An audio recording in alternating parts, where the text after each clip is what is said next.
Prashadji, Kalyanji, and Gopal one way there. And friends here. I have been given a topic where I have to define my role first. I'm here as an advocate of the BJP. So don't expect an academic lecture where I objectively analyze what Modi has done and what Modi has not done. But to give you, without telling lies, a favorable picture of our position today in the country. First of all, as far as promises are concerned, there are always promises that could be implemented right away, some after maybe a year or two, and some you can set the process of implementing those promises, but it may take longer than even 5 years. For example, the present agitation that's going on the one rank, one pension is something that can be implemented right away. Just needs a signature. The defense minister has already signed and sent it to the finance minister, but the finance minister is resisting signing it. He has his reasons, but the problem is that Mr. Modi had made a public promise in a specially convened public meeting of ex-servicemen that as soon as he comes to power, he will implement this one rank, one pension, which basically means that if some people retire little early in their tenure and some retire later, but if they are of the same rank, they should get the same pension. The monetary requirement for implementation of that promise is about 8,000 crores, which is nothing today by the numbers that exist in the budget. But I think the finance minister thinks that then this will lead to other demands, particularly from the bureaucracy, and therefore he is reluctant to sign. In the end, he will have to sign or resign. Because this is a promise which the Prime Minister made, this is a promise which the Defence Minister has cleared, this is a promise that the whole party wants implemented because ex-servicemen had laid down or risked their lives to protect the country, and it's something which should give them relief in their cost of living, and they must live with dignity, therefore it has to be done. So the pressure is mounting very substantially, and I'm sure that the Prime Minister in the end would intervene. Even under our constitutional scheme of what is called as transaction of business rules for the government, there is a clause which says that if two ministers cannot come to an agreement, then the cabinet must take a decision. And on behalf of the cabinet, the Prime Minister can take a decision and later on get it ratified. I expect that this promise will be implemented in the next 15 days. Now, then there are promises which, at the time we made it, we didn't realize the ramifications. At least I don't think they are serious ramifications, but there are people who think that it has some serious consequences. The declassification of the Netaji files. And that today there is a strong bureaucratic view that making these files public would damage our relations with a friendly country.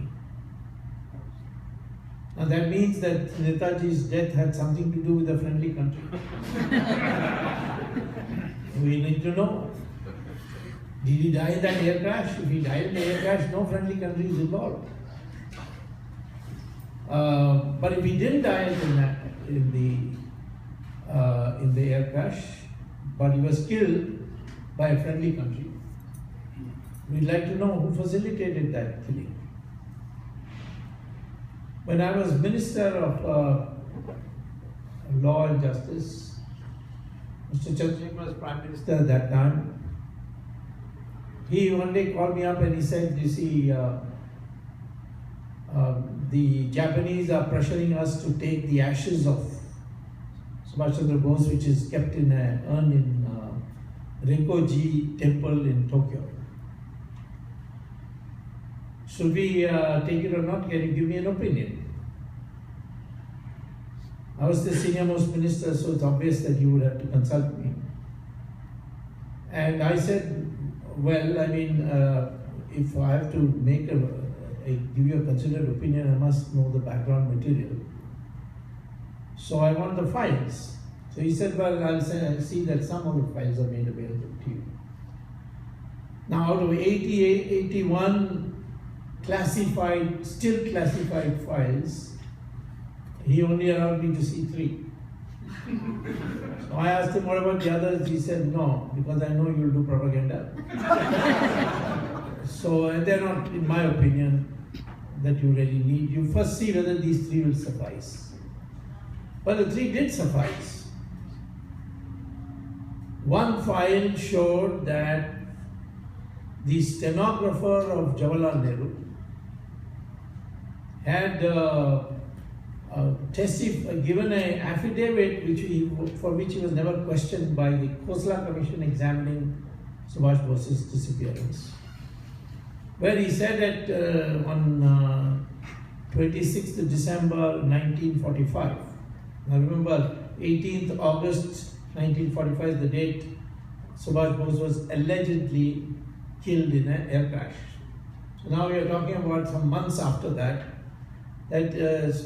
he got a phone call at 11 p.m. in the night from Jawaharlal Nehru that he should urgently come. Jawaharlal Nehru was not Prime Minister at that time. So he, I think he was perhaps to be sworn in soon as a interim Prime Minister till the partition was over. But he was summoned by Jawaharlal Nehru to come to not Aruna, but her husband's Asaf Ali's house, which was in Daryaganj. Even if he's wearing a pajama, he said, come in your pajamas.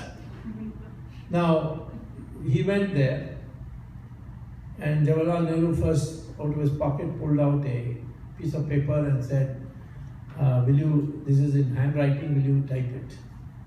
So he typed it. It was obviously a translation of a message from Joseph Stalin to Jawaharlal Nehru, where he said that I have got Subhash Chandra Bose in my custody and I want to know what is to be done with him.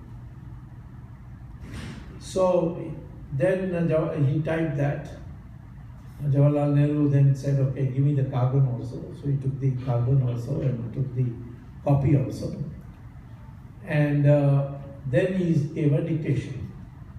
And that dictation was to Clement Attlee, the Prime Minister of Britain, in which he said that Joseph Stalin has just conveyed to me that Subhash Bose is in his custody and he wants to know what to be done with him. But since you have declared him, that is Britain, as war criminal, it is your responsibility. And you must deal with Stalin and see what is to be done. Now that's a sophisticated way of saying that please kill him and I don't want to get involved. And what does it mean to say he's a war criminal? Why should he raise this question? But he raised it. And so Attlee interacted with this is what I've picked up afterwards, that's not in the files. But Attlee and Stalin got together and they felt that Subhash Bose comes to India means he will be the Prime Minister, and that Jawaharlal Nehru is more convenient for them. And this comes from other supporting material. And according to one Russian who was posted in as the number 2 in the embassy and became friendly with me, he told me subsequently that Subhash Bose was starved in a gulag in Siberia. And probably when he was in a very bad shape physically, because he was made to do physical labor, he was subsequently killed by the Russian soldiers who were manning that thing. That is what I've reconstructed, but this much I can tell you is in the files, that Subhash Bose was alive on 26th December 1945 and did not die on 18th August. And obviously it means that people will turn against Britain and turn against the Soviet Union, but then Soviet Union doesn't exist now, it's only Russia. And the administration is not, Stalin is nowhere around. And Britain also now, the Labour Party is not in power, the Conservative Party is in power. And I've been to Britain and to address some meetings in April. And that time the British said, how can we be affected by that, because it was Labour Party government. So I don't think this is a very good reason. But there are people who have voiced the bureaucracy and others who are putting enormous pressure that these files should not be released. I may have to go to court on that very soon. I've already informed the Prime Minister, because we have a very well-developed law called privileged documents. And this doesn't come under privileged documents, because they have no current value. All that will happen is Nehru's name will go into mud. It's already in the mud, so we get to leave that.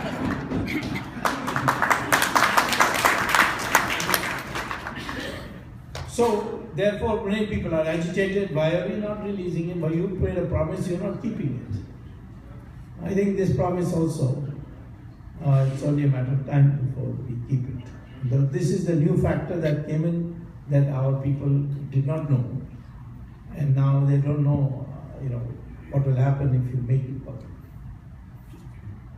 Similarly, Article 370, you don't need a parliament vote to remove Article 370. It was, you see, when Britain left India, they said two things. One is that India will be a Hindu India. This is there in the parliament debate. Please go and see the parliament debate. And the other will be a Muslim Pakistan. So Ambedkar jumped on it and said, let's have population transfer. Let all the Muslims be sent to Pakistan, let all the Hindus come to India. But that time, we did not, particularly because of Jawaharlal Nehru, and the party went along with it, and perhaps because of Mahatma Gandhi too, we said, no, any Muslim who wants to stay in India can stay in India. Now, that was one aspect. The second aspect was that Britain created India and Pakistan, but they also created 600 new countries. People don't realize. Most of our youngsters don't know this. 600 new countries. All the kings of India, they were declared as independent countries. And it's to the credit of Sardar Patel that he met all of them, all 600. Of them, 500 he convinced them to merge their country into India. Had he not done that, India would have been a pockmarked country. It would have been very difficult to go from North to South India without going through several countries. So that act he did, and he based it on Sardar Patel, being a very well-read man and a great lawyer, had read everything, so he found that in the British imposed constitution of 1935, there was a clause which the British had put in for their benefit, which is that if any kingdom, the king signs an instrument of accession, then the instrument of accession, then he can merge into what is called as British India. And in 1947 it became India or Pakistan. And that the merger would be final, it cannot be reopened. It will be final, unconditional. And it also said that the king does not have to ascertain the wishes of the people. It's all there. So these 500, roughly 500 countries were merged turn by turn. For some, Sardar Patel offered them a fat compensation. Swami offered them that will augment your harem or something like that. Or for some, he threatened them. And in the over a period, he managed to do it with a great achievement. And the builder of modern India should be Sardar Patel and nobody else. It's a tragedy.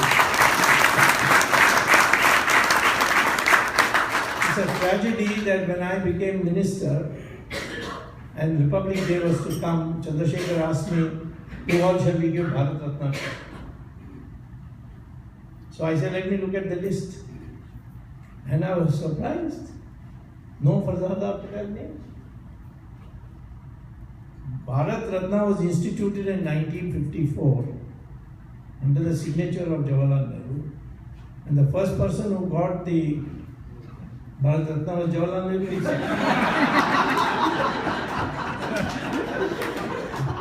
Alright, no problem, but he could have given it to Sardar Patel as the number 2 next year.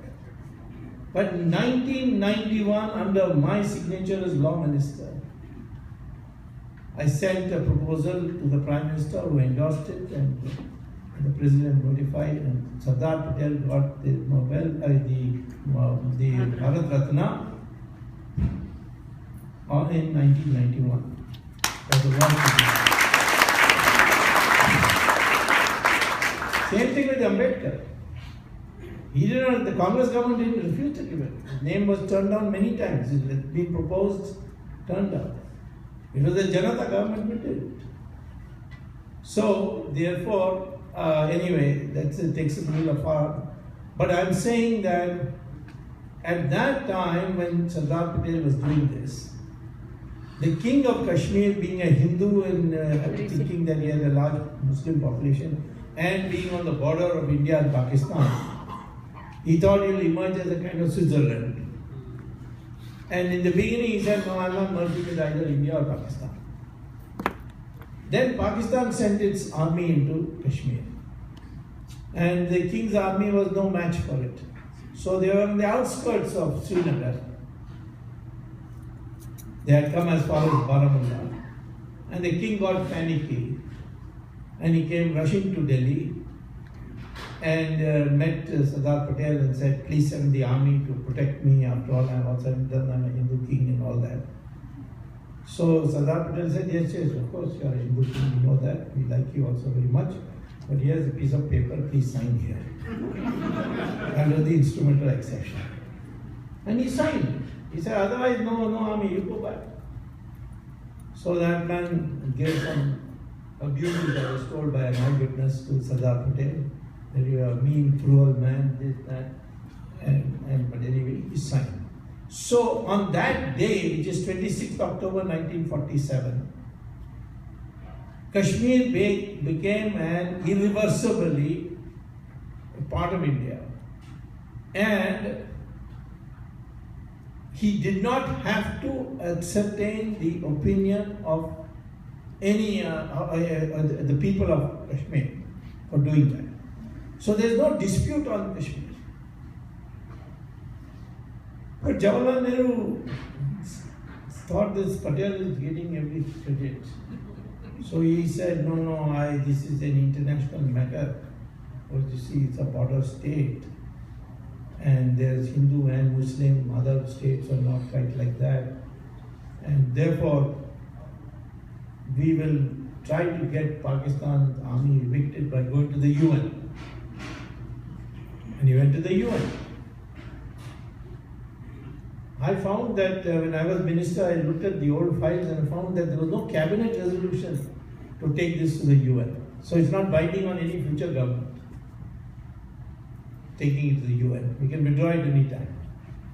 I don't know whose advice he didn't take Sardar Patel's advice, but I don't know whose advice Nehru took. But the opinion of Moraji Desai was, the only opinion he ever took was of Edwina.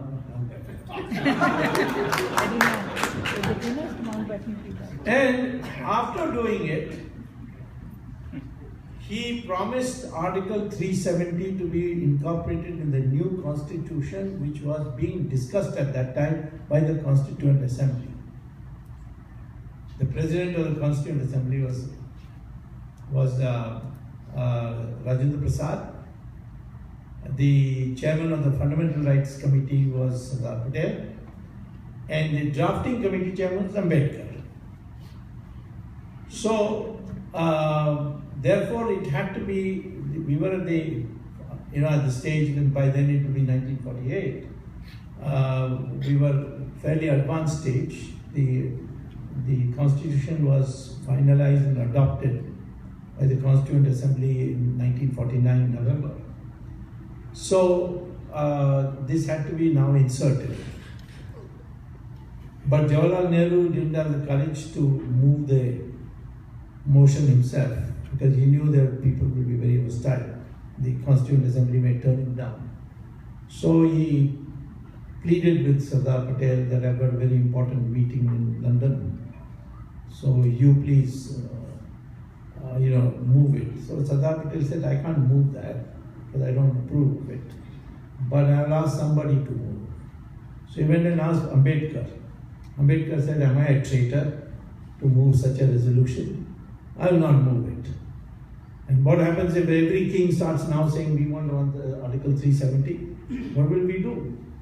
So he refused. So finally, they got Gopal Swamy Iyengar to move the resolution. And it was an uproarious scene. I'm taking all this because these are important things to know for the background for why some things we have not been able to do right away. And he moved the resolution, and finally Sardar Patel had to get up and say, it is a temporary measure and it can be removed by an executive order, won't need parliament vote. And on that basis, you please pass it.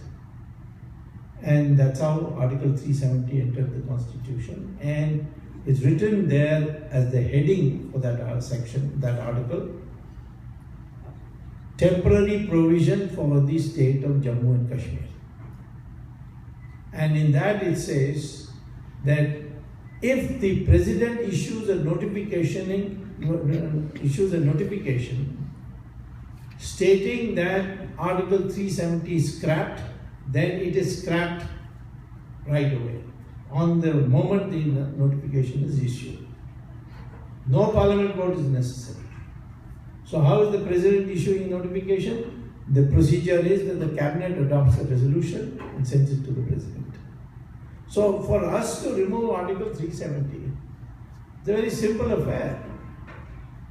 All you have to do is get the cabinet, which we are a majority party government, or adopt a resolution and send it to the president. Well,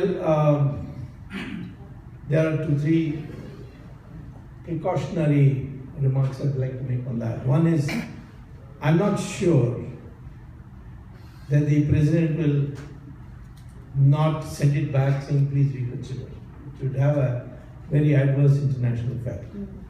And the president is retiring in 2017, and we have enough numbers to get our own president elected, so maybe it can be done after that. So if there is people keep asking why 370 not removed, why 370? This is the only thing that it's easy to remove it. Then if you want to remove it, why you got this alliance in Kashmir? Well, I mean, people like me were against it, but what was explained to me was that let us show to the world that we are Hindus and Muslims have come together on Kashmir. But the Mufti has turned out to be a rascal. So it's only a matter of time before we will have a president's rule there. Unless he improves in a big way, which is unlikely. So therefore, there's a background to all these things for why we are not implementing it. But it is not something that cannot be implemented. It's not something we have said that we didn't know that cannot be implemented. We just said it because we didn't think we would come to power. Now we come to power, we're balanced. So there are such things. They take a cow slaughter. Mahatma Gandhi had said, if I become Prime Minister for one day, the only thing I will do is ban cow slaughter. Cow slaughter is there in the Constitution. It's not something which only Hindus wanted. In fact, everything the Hindus want is already there in the Constitution. Uniform Civil Code in the Constitution. Sanskrit in the Constitution. Cow slaughter is there in the Constitution. So, all the main agenda items of the Hindutva is already there in the Constitution. It's only not enforceable. It's part of the directive principles, which means the government must act according to that. Even restoration of temples is there in the Constitution. Now on cow slaughter, the Supreme Court has 5 times given judgments saying that cow slaughter, banning cow slaughter is constitutional because it is not an essential part of Islamic religion to eat a cow. No one can say that eating a cow is an essential part of Islamic religion, therefore you are interfering in that. Let me also tell you that our Constitution makes religious practice, adherence to religion, a fundamental right. But there is a qualifying phrase that professing a religion, propagating a religion is a fundamental right subject to public order, morality, and public health. So I can curb something which is against public health and is a part of religious practice. Supposing you have human sacrifice as part of your religion, no, we can't accept that. And similarly, if you marry more than one, I can always say that it's also not good for public health. It's certainly not for individual health anyway. So, therefore, when people say, no, this is interference, how is it interference? And I have used this in the latest in the Supreme Court. Supreme Court on Ram Temple had, now the petitions are all there because in Allahabad High Court we Hindus won. Then the Muslim, the Sunni Waqf board and all, they went in appeal. I don't know how the Sunnis have got into this because it's not a Sunni masjid. It's a Shia masjid. Mir Baqi, who demolished the temple and built a masjid, was a Shia. Babur was a Sunni. But then, how is it called Babri Masjid? Well, I did some research and I read Babar Nama. And I found that it was named after a 7-year-old boy. So I said, where is this? His name was Baburi. And then I've read Babar Nama. And the man, Babar, was in love with this boy. So I can't have a masjid named after a 7-year-old boy. In any case, you see, in the long run we are going to get the Ram Temple, because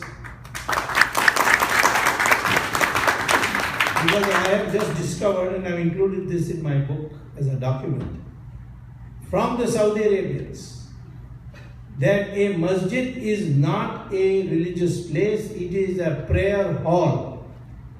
It is to facilitate reading of namaz. And therefore a government can break the masjid, government can shift the masjid.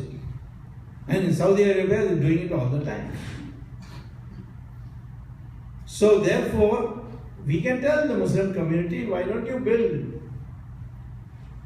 a masjid across Saryu River and leave this to building of Ram Temple, and not only Ram Temple but also Krishna Temple in Mathura and Kashi Vishwanath in Varanasi.